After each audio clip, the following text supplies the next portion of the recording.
আপনি কি চাকরি না পেয়ে চিন্তায় আছেন? নিজের জন্য কিছু করতে চান কিন্তু বেশি টাকা নেই? তাহলে আজকের ভিডিওটি আপনার জন্য। আজ আমি বলবো কম টাকায় শুরু করা যায় এমন 5টি ছোট ব্যবসার আইডিয়া, যেগুলো গ্রামের মানুষ হোক বা শহরের মানুষ সবাই শুরু করতে পারবেন। ভিডিওটি অবশ্যই শেষ পর্যন্ত দেখুন, কারণ শেষের আইডিয়াটি সবচেয়ে লাভজনক হতে পারে। নাম্বার 1, ছোটোখাটো ক্যাফে স্টাইলের চা ও স্ন্যাক্স স্টল। হ্যাঁ বন্ধুরা, আজকের দিনে ক্যাফে টাইপের চায়ের দোকান খুবই জনপ্রিয়।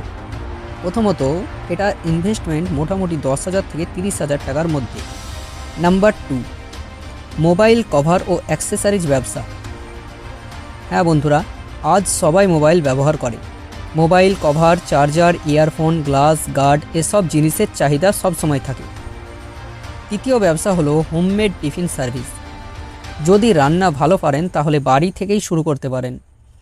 যা যা লাগবে: রান্নার সামগ্রী, খাবারের প্যাকেট বক্স, ডেলিভারি ব্যবস্থা। চতুর্থ আইডিয়াটি হলো ফটোকপি ও প্রিন্টিং দোকান। স্কুল, কলেজ, সাইবার ক্যাফে এলাকার পাশে এই ব্যবসা খুবই ভালো চলে। সার্ভিস দিতে পারেন photocopy, print out, lamination, online form fill up ইত্যাদি। নাম্বার 5, অনলাইন রিসেলিং ব্যবসা। মানে আপনি অন্যের জিনিসপত্র নিজের লাভ রেখে বিক্রি করবেন। স্টক রাখার কোনো প্রয়োজন নেই। কোথায় বিক্রি করবেন? Facebook market place, Instagram, WhatsApp ইত্যাদির মাধ্যমে।